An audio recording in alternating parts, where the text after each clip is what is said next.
creatively, how do you keep pace? Because usually you become creative when you're bored. It's like seemingly impossible because of the expectations brands have. It's all about saying, can you do it better than somebody else? Today, marketing, you need to be a little bit of both. You need to wear the creative hat as well as understand data technology. You have to be great at observing people and finding insights from their behaviors. How old were you then, Chetan, when you started Tonic? Wow.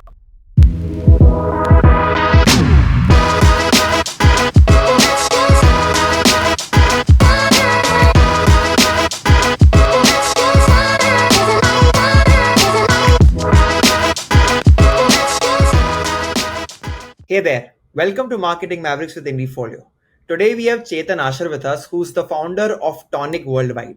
Tonic is today in its 20th year where they work with some of the biggest brands in India. But in this conversation, we take it all the way back to his college days and talk about his entire journey so far. A lot of insights and a lot of advice for young marketeers and young advertisers. Thanks a lot for your time, Chetan, and welcome to the podcast. Hi, Kevin. No, thank you for having me.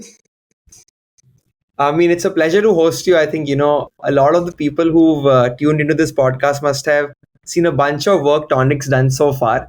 And to start off the conversation, right, can you tell us, for a agency which has like hundreds of people now, what does the founder and CEO do today? What is your main focus area? I think when I started Tonic, I thought I'm going to put my feet up and write ads, right? But slowly realized that you're doing everything else except that. So as a founder, you're practically doing everything, right? So every day is a new day, and you're doing new things every day. But yeah, a lot of our focus, at least at Tonic, goes in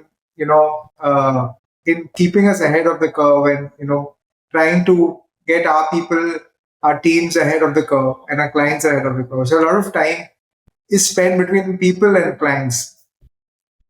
Got it. I think that's the case for a lot of service companies, and it's really good to hear that. I think a lot of times people forget that as a founder, you have to do a lot of things beyond just creative, especially if you're a several $1 million large agency. But before we get into kind of how you reach there, I want to take you back to, I believe you were in Valia College where you did BCom quite a few years ago, and I wanted to know, when is it that while doing BCom or whatever, you decided that you want to be in advertising, you want to be in marketing and in the creative side of things?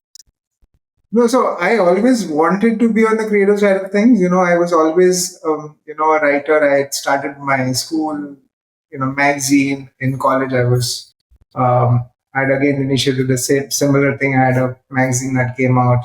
While I was in college, I was writing for a couple of youth publications like Jam, and Indian Express had a thing called Channel Y.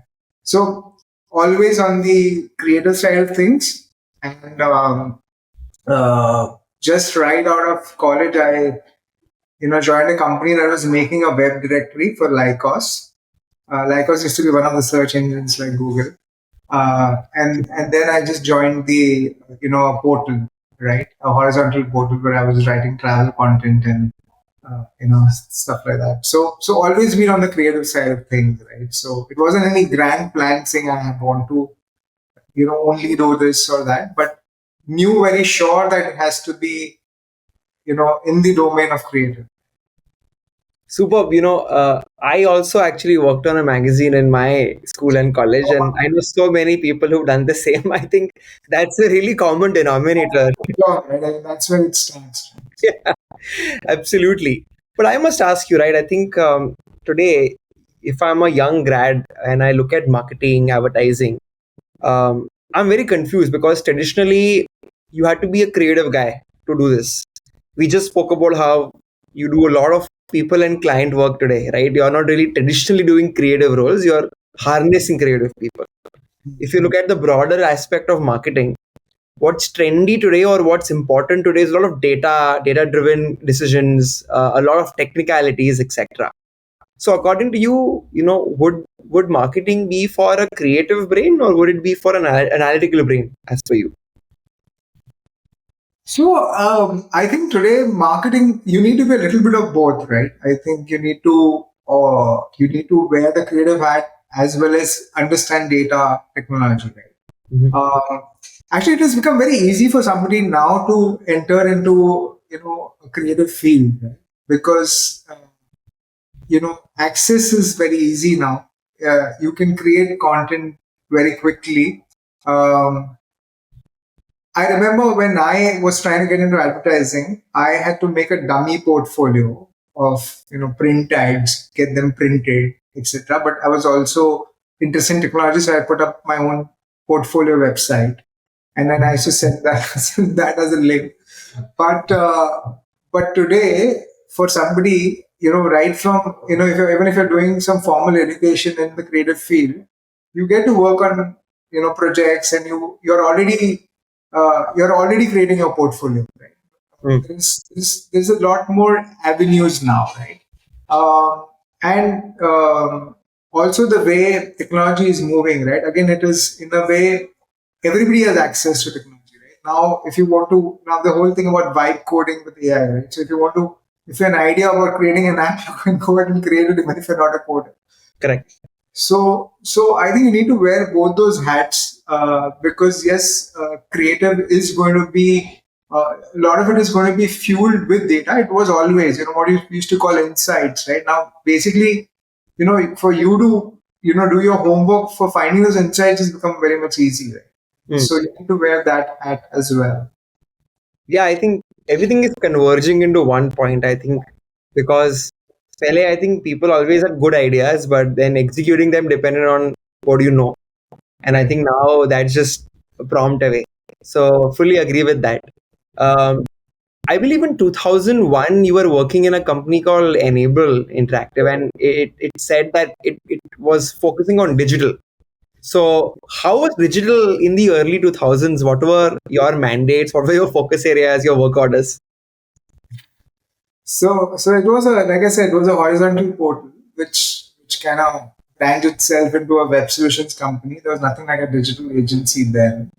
Mm. So we used to, a large part of it was going and evangelizing digital. Saying you need a going to a brand, saying you need a website. Why do we need one? Who's going to come? So I think it was that phase, and I think websites and portals, with the whole dot com bust that happened, somewhere that initial excitement had died down, right?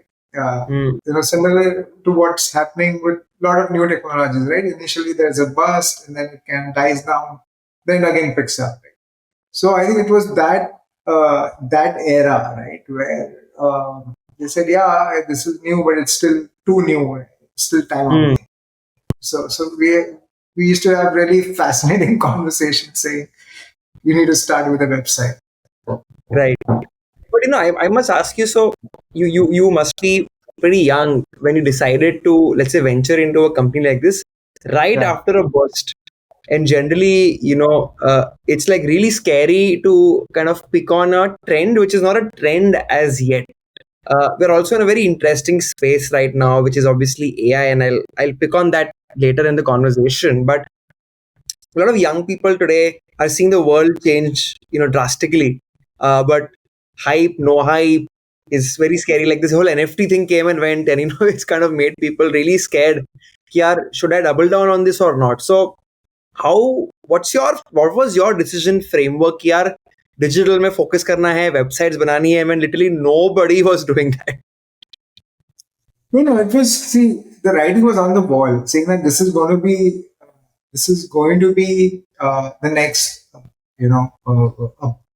whatever, next big thing, right? Saying brands will have to move digital. Mm. I think some of those initial conversations, with brands and the whole ecosystem also kind of indicated that, yeah, everybody sees value, but it's like this saying that people will go where the consumers are, right? Consumers are right now still, there's no broadband, we're still dialing up and things like that. So it's still some time away, but it is going to move ahead. So apart from creative, I also love technology, right? So I love that, it's a good combination of, letting me do my creative stuff, but also allowing me to use new technology, emerging technology, right? And which kind of cemented saying that this is a great space to be in, right?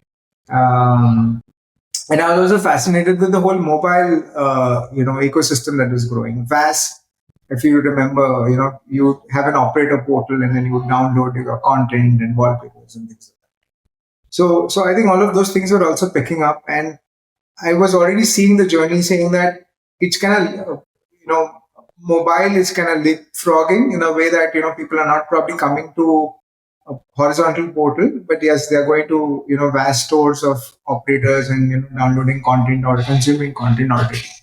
So, so that was very clear out there saying that it's here to stay. It's not a fad for sure. Understood. Um, in 2006, I believe, sometime you started Tonic, and you know, I'm not sure how it was back then, but today, if you ask young folks who have aspirations to be entrepreneurs, they're thinking product, the physical product or SaaS, Hmm. because they always say, businesses like restaurants or agencies are damn hard. They're very people driven, not scalable. बहुत मगजमारी जाता है, and you better be very damn passionate if Yeah. you want to enter that. Ah. And I think a lot of people, I wouldn't say a lot, but a majority of the people are very discouraged with service businesses. Hmm.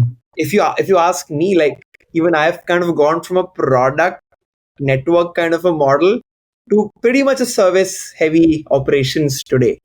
And I know, like, what are the benefits, right? So, but can you kind of go and tell us two things, right? One is, what's the case of building a service business, firstly, Ah. and today, and why did you, way back in 2006, decided to start Tonic? So if you can cover those two things. So honestly, at that part of my life, I was not thinking that this is a service business or a product business. I think kids are much smarter, these days. How old were you then, Chetan, when you started Tonic? Maybe I'm 26. Wow. Okay. So I think people are much smarter today. They know very clearly what they want. I was just excited that okay, I'm starting to do something which is going to be what I always wanted to do.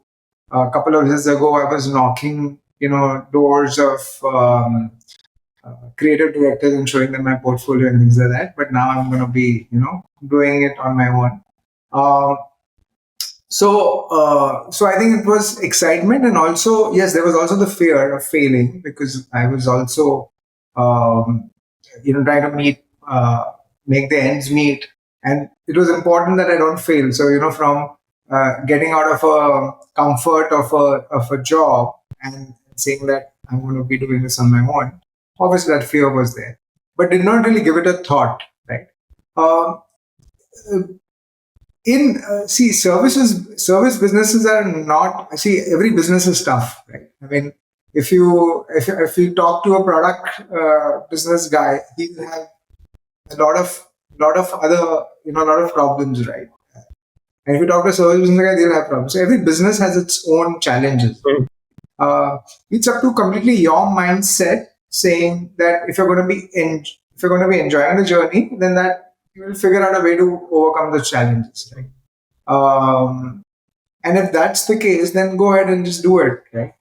So if this was the case that service businesses are completely draining and not fun, then there won't be any service business out there in the world, right? But you, like I said, restaurants, right? There are really good restaurants, and people running those restaurants really enjoy it, and they do a great job with it. So I think it's about what mindset you have, and are you going to enjoy the journey? If yes, doesn't matter, Absolutely. product, service, hybrid, whatever.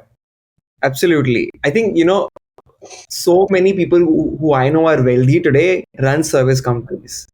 It does have a large gestation period where you need that vigor and that excitement like you had.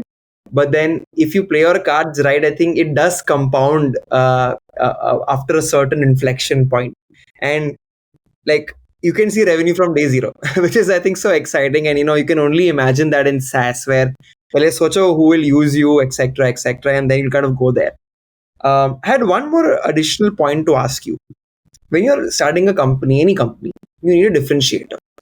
Now, in a service company, differentiators are hard to come by. And wherever I have seen use cases of a few service companies in the recent past who done really well, their founders come with a lot of pedigree. Maybe they've won awards, or maybe they've handled mandates of several crores in larger agencies, and now they've built a reputation and then they've started this. If I'm a young passionate advertising guy or a creative person and I want to start my own agency, how do I think of differentiation? And I want to especially ask you because you were just 26 when you started off. So if you could kind of share what young people can do to kind of attract clients by some USP, how would I think of that? I think the only differentiation is great quality work. You could you could probably just specialize doing one thing, or you could say I'm marrying everything together and giving a solution. As long as it is helping the client meet their objectives and it is great quality, right? It's your differentiator, right? In that sense, right? Because it's all about saying, can you do it better than somebody else? Right? It's as simple as that. Because if you start, we when we saw social media, booming, we saw very social media specific agencies open up, saying we are a social media specialist. We do social. Uh, what has happened eventually? All of them have become integrated. Saying that we do everything now, right? Not just social. Correct. So trends will come and go, and I don't think it needs to be built around a certain trend. It needs to be built around either a certain industry. So you go deep. Either you're going really deep and saying, okay, I'm only going to be working with a certain industry. Be it, so I'm only going to be doing pharma, and I'm going to be a specialist in that. Um, uh, but anything else is then it is going to be eventually you're going to be you'll have to build the other areas around it, and you'll have to connect it, because communication is like that, right? It cannot be in a silo. So then the only differentiation then is that are you delivering work that is creating impact? Is it bringing value to the client? It's not just vanity. You're just creating some really large buzz, and that's not really moving the needle. In our case, our differentiation was that early on we realized that agencies were being used more like adaptation shops. Somebody else is thinking the main idea, and then digital agencies are just creating banners and things like that. We tried to steer away from that kind of work.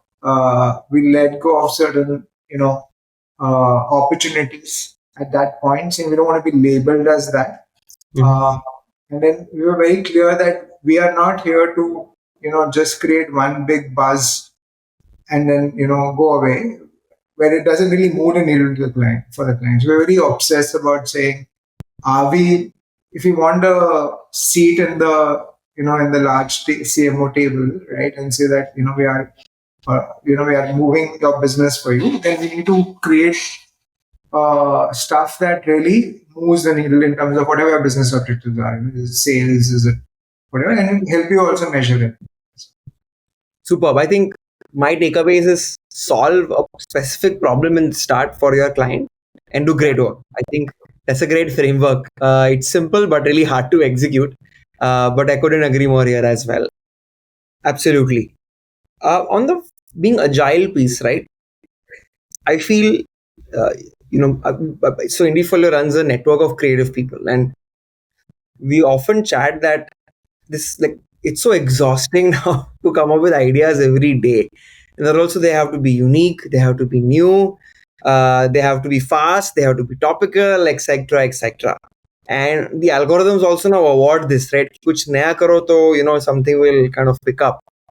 It's really painful for a creative person, right? So how do you actually keep up pace? See, one is operationally, and fine, that's one element of it. But creatively, how do you keep pace? Because usually creative you become creative when you're bored. You're bored when you don't do much. And it's like seemingly impossible because of the expectations brands have. So how do you foster that in your team?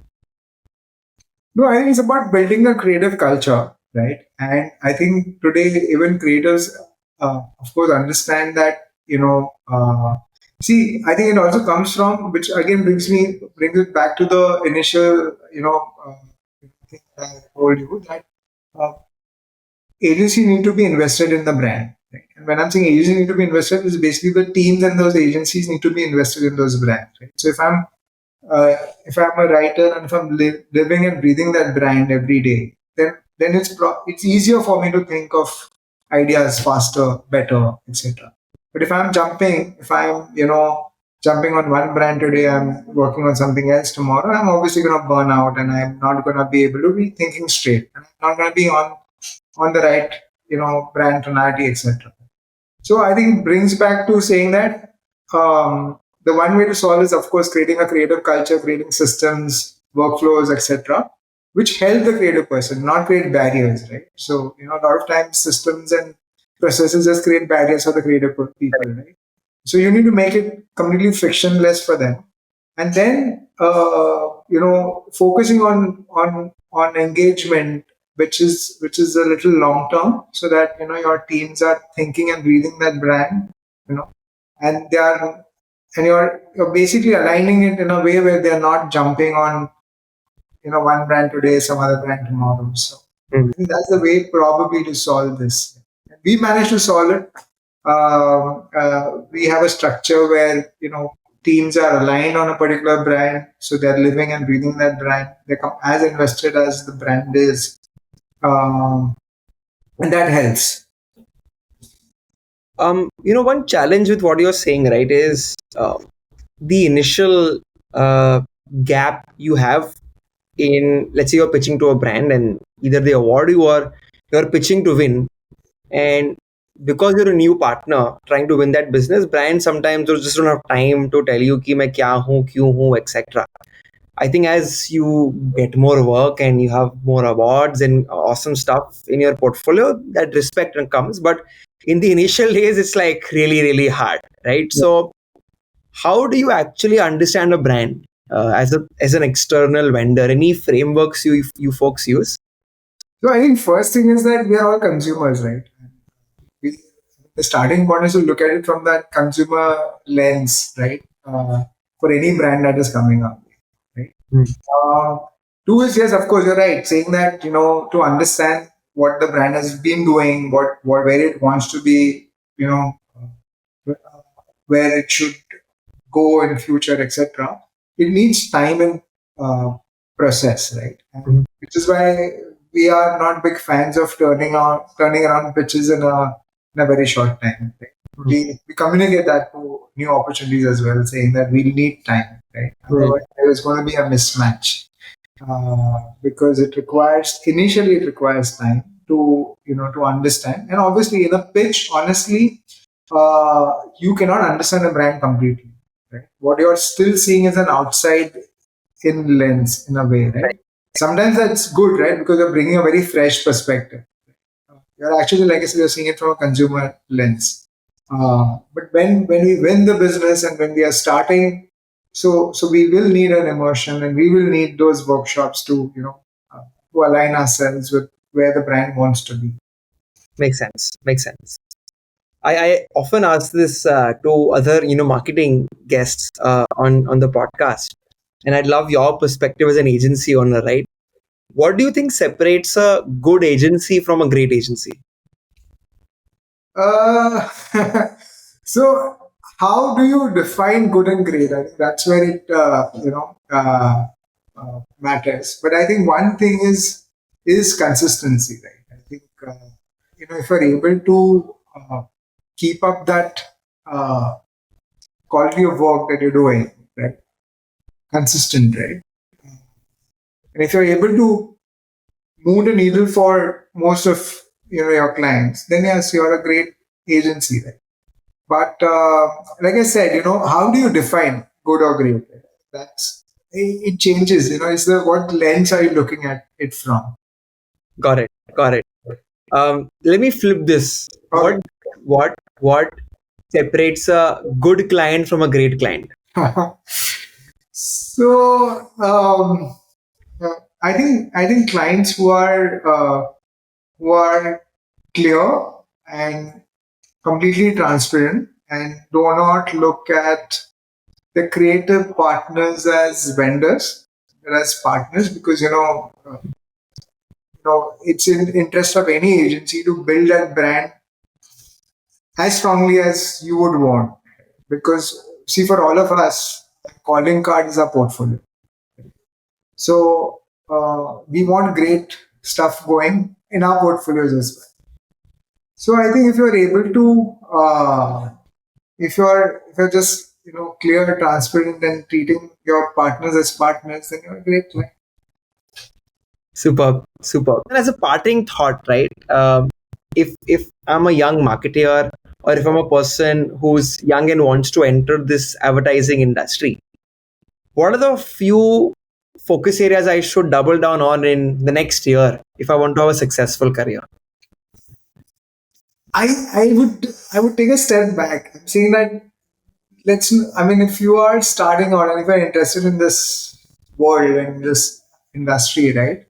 Um, you need to focus back on the fundamentals. Right? In fact, we've started an initiative called Craft, which is basically a community non-profit initiative to get put the fundamentals back on the basics, right?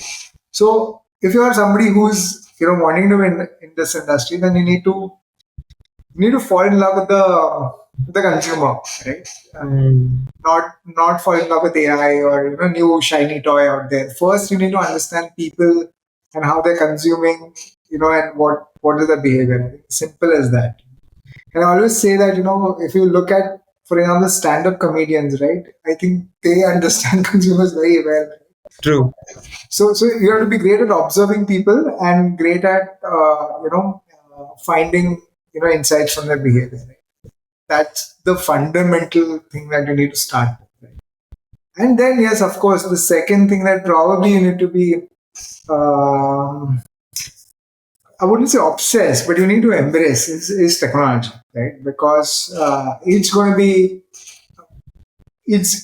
be that bridge that is going to help you bring this your craft alive. Right. And this technology can be all aspects of it. You have to be in a way a little bit of a generalist there. Yeah, I understand a little bit of AI, I understand design, I understand. So you'll have to just be curious. Say, I'm very curious about everything tech, and I want to dabble into everything. And it's become very easy now, right? Say, if you want to just, subscribe to something and try, you can. Like you did this whole film in VO, Yeah. using VO. You tried it, maybe for the first time, but you tried it. That's what it Absolutely. Absolutely. Fantastic. I think that's some solid golden advice. Being curious about technology, curious about people, I think you'll end up doing something well in the next year. Thank you so much once again, Chetan. I hope you had fun. Super. And for everybody who's tuned in, thank you so much for joining the podcast. If you'd like to have another marketing leader and advertising owner come on board, please like, share, and subscribe. A new episode will come out very very soon. Bye bye. Bye, see you. And we are good.